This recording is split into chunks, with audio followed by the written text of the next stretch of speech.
Estudo sistematizado da doutrina espírita. Programa Fundamental. Módulo 1. Introdução ao estudo do Espiritismo. Roteiro 4. Pontos principais da doutrina espírita. Objetivo específico: apresentar os pontos principais da doutrina espírita, de acordo com o resumo existente na introdução de O Livro dos Espíritos. Conteúdo básico: os pontos principais da doutrina espírita são Deus, Criador do Universo. O mundo espírita, habitado pelos espíritos desencarnados. A encarnação e reencarnação dos espíritos na Terra e em outros mundos. O melhoramento progressivo dos espíritos, que passam pelos diversos graus da hierarquia espírita até atingirem a perfeição moral. A relação constante dos espíritos desencarnados com os homens, espíritos encarnados. A existência do perispírito, como envoltório semimaterial do espírito, e os ensinos morais dos espíritos superiores, que podem ser sintetizados, como os do Cristo, na máxima evangélica: fazer aos outros o que quereríamos que os outros nos fizessem. Allan Kardec, O Livro dos Espíritos. Introdução, item 6. Sugestões didáticas. Introdução. Introduzir o tema, esclarecendo que uma doutrina científica, filosófica ou religiosa, para ser considerada como tal, deve conter princípios norteadores dos seus ensinamentos. Similarmente, o Espiritismo também os possui, identificados por Allan Kardec como pontos principais da doutrina.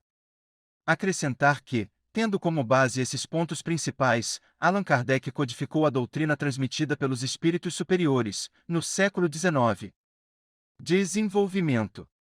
Em seguida, solicitará aos participantes que façam leitura silenciosa dos pontos principais do Espiritismo, por eles resumidos na atividade extraclasse.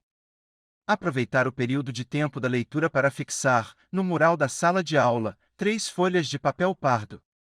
A primeira dessas folhas deve conter o registro de alguns pontos principais da doutrina espírita, identificados pelo codificador do Espiritismo e inseridos na introdução 6 de O Livro dos Espíritos. Pedir à turma que, individualmente ou em grupo, escreva nas folhas em branco os demais pontos principais da doutrina que estão faltando no cartaz parcialmente preenchido. Verificar, junto com os participantes, se todos os pontos assinalados por Kardec estão registrados nos demais cartazes, acrescentando os que faltam ou eliminando os repetidos. Conclusão. Fazer o fechamento da reunião indicando, nos registros, os pontos principais da doutrina espírita que estão mais relacionados às nossas necessidades de aprendizado no plano físico. A avaliação. O estudo será considerado satisfatório se a maioria dos participantes realizar atividade extraclasse. B. Se os registros nos cartazes indicarem que houve correto entendimento do assunto. Técnica, exposição, leitura. Recurso: O Livro dos Espíritos, cartazes, pincéis hidrográficos de cores variadas, folhas de papel pardo, fita adesiva. Subsídios. Allan Kardec, na introdução de O Livro dos Espíritos, item 6, trata dos pontos principais dos ensinos transmitidos pelos espíritos superiores. Ressalta, primeiramente, que os próprios seres que se comunicam se designam a si mesmos pelo nome de espíritos ou gênios, declarando, alguns, pelo menos, terem pertencido a homens que viveram na Terra.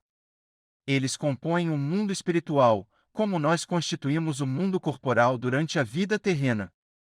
Passa, em seguida, a resumir esses pontos principais. Deus é eterno, imutável, imaterial, único, onipotente, soberanamente justo e bom. Criou o universo, que abrange todos os seres animados e inanimados, materiais e imateriais. Os seres materiais constituem um mundo visível ou corpóreo, e os seres imateriais, o mundo invisível ou espírita, isto é, dos espíritos. O mundo espírita é o mundo normal, primitivo, eterno, preexistente e sobrevivente a tudo. O mundo corporal é secundário, poderia deixar de existir, ou não ter jamais existido, sem que por isso se alterasse a essência do mundo espírita. Os espíritos revestem temporariamente um invólucro material perecível, cuja destruição pela morte lhes restitui a liberdade. Entre as diferentes espécies de seres corpóreos, Deus escolheu a espécie humana para a encarnação dos espíritos. A alma é um espírito encarnado, sendo o corpo apenas o seu envoltório. Há no homem três coisas. Primeiro, o corpo ou ser material, análogo aos animais e animado pelo mesmo princípio vital. Segundo, a alma ou ser imaterial, espírito encarnado no corpo. Terceiro, o laço que prende a alma ao corpo, princípio intermediário entre a matéria e o espírito. O laço ou perispírito, que prende ao corpo o espírito, é uma espécie de envoltório semimaterial. A morte é a destruição do invólucro mais grosseiro. O espírito conserva o segundo, que lhe constitui um corpo etéreo, invisível para nós no estado normal, porém que pode tornar-se acidentalmente visível e mesmo tangível, como sucede no fenômeno das aparições. O espírito não é, pois, um ser abstrato, indefinido, só possível de conceber-se pelo pensamento. É um ser real, circunscrito, que, em certos casos, se torna apreciável pela vista, pelo ouvido e pelo tato. Os espíritos pertencem a diferentes classes e não são iguais, nem em poder, nem em inteligência, nem em saber, nem em moralidade. Os da primeira ordem são os espíritos superiores, que se distinguem dos outros pela sua perfeição, seus conhecimentos, sua proximidade de Deus, pela pureza de seus sentimentos e por seu amor do bem, são os anjos ou puros espíritos. Os das outras classes se acham cada vez mais distanciados dessa perfeição, mostrando-se os das categorias inferiores, na sua maioria, eivados das nossas paixões, o ódio, a inveja, o ciúme, o orgulho, etc. Os espíritos não ocupam perpetuamente a mesma categoria. Todos se melhoram, passando pelos diferentes graus de hierarquia espírita. Esta melhora se efetua por meio da encarnação, que é imposta a uns como expiação, a outros como missão. A vida material é uma prova que lhes cumpre sofrer repetidamente, até que hajam atingido a absoluta perfeição moral. Deixando o corpo, a alma volve ao mundo dos espíritos, donde saíra, para passar por nova existência material, após um lapso de tempo mais ou menos longo, durante o qual permanece em estado de espírito errante.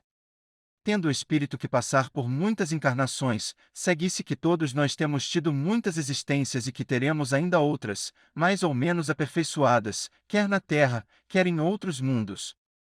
A encarnação dos espíritos se dá sempre na espécie humana, seria erro acreditar-se que a alma ou espírito possa encarnar no corpo de um animal. As diferentes existências corpóreas do espírito são sempre progressivas e nunca regressivas, mas a rapidez do seu progresso depende dos esforços que faça para chegar à perfeição. Os espíritos encarnados habitam os diferentes globos do universo. Os não encarnados ou errantes não ocupam uma região determinada e circunscrita, estão por toda parte no espaço e ao nosso lado, vendo-nos e acotovelando-nos de contínuo. É toda uma população invisível, a mover-se em torno de nós. Os espíritos exercem incessante ação sobre o mundo moral e mesmo sobre o mundo físico. Atuam sobre a matéria e sobre o pensamento e constituem uma das potências da natureza, causa eficiente de uma multidão de fenômenos até então inexplicados ou mal explicados e que não encontram explicação racional senão no espiritismo. As relações dos espíritos com os homens são constantes. Os bons espíritos nos atraem para o bem, nos sustentam nas provas da vida e nos ajudam a suportá-las com coragem e resignação. Os maus nos impelem para o mal, é-lhes um gozo ver-nos sucumbir e assemelhar-nos a eles. As comunicações dos espíritos com os homens são ocultas ou ostensivas.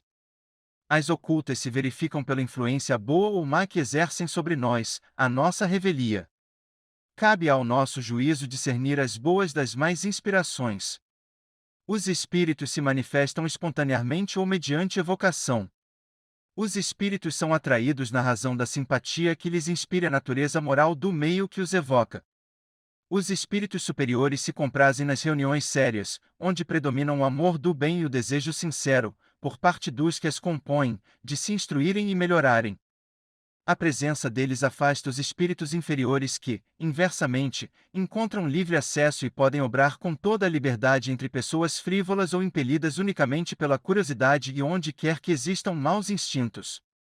Distinguir os bons dos maus espíritos é extremamente fácil. Os espíritos superiores usam constantemente de linguagem digna, nobre, repassada da mais alta moralidade. A dos espíritos inferiores, ao contrário, é inconsequente, a miúde, trivial e até grosseira. A moral dos espíritos superiores se resume, como a do Cristo, nesta máxima evangélica: fazer aos outros o que quereríamos que os outros nos fizessem, isto é, fazer o bem e não o mal. Neste princípio encontra o homem uma regra universal de proceder, mesmo para as suas menores ações. Ensinam, finalmente, que, no mundo dos espíritos, nada podendo estar oculto, o hipócrita será desmascarado e patenteadas todas as suas torpezas, que a presença inevitável, e de todos os instantes, daqueles para com quem houvermos procedido mal constitui um dos castigos que nos estão reservados, que ao estado de inferioridade e superioridade dos espíritos correspondem penas e gozos desconhecidos na terra. Mas, ensinam também não haver faltas irremissíveis, que a expiação não possa apagar. Meio de consegui-lo encontra o homem nas diferentes existências que lhe permitem avançar, conformemente aos seus desejos e esforços, na senda do progresso, para a perfeição, que é o seu destino final. Eis, assim, os pontos principais da doutrina espírita, que serão desenvolvidos no transcorrer deste curso. Referência bibliográfica.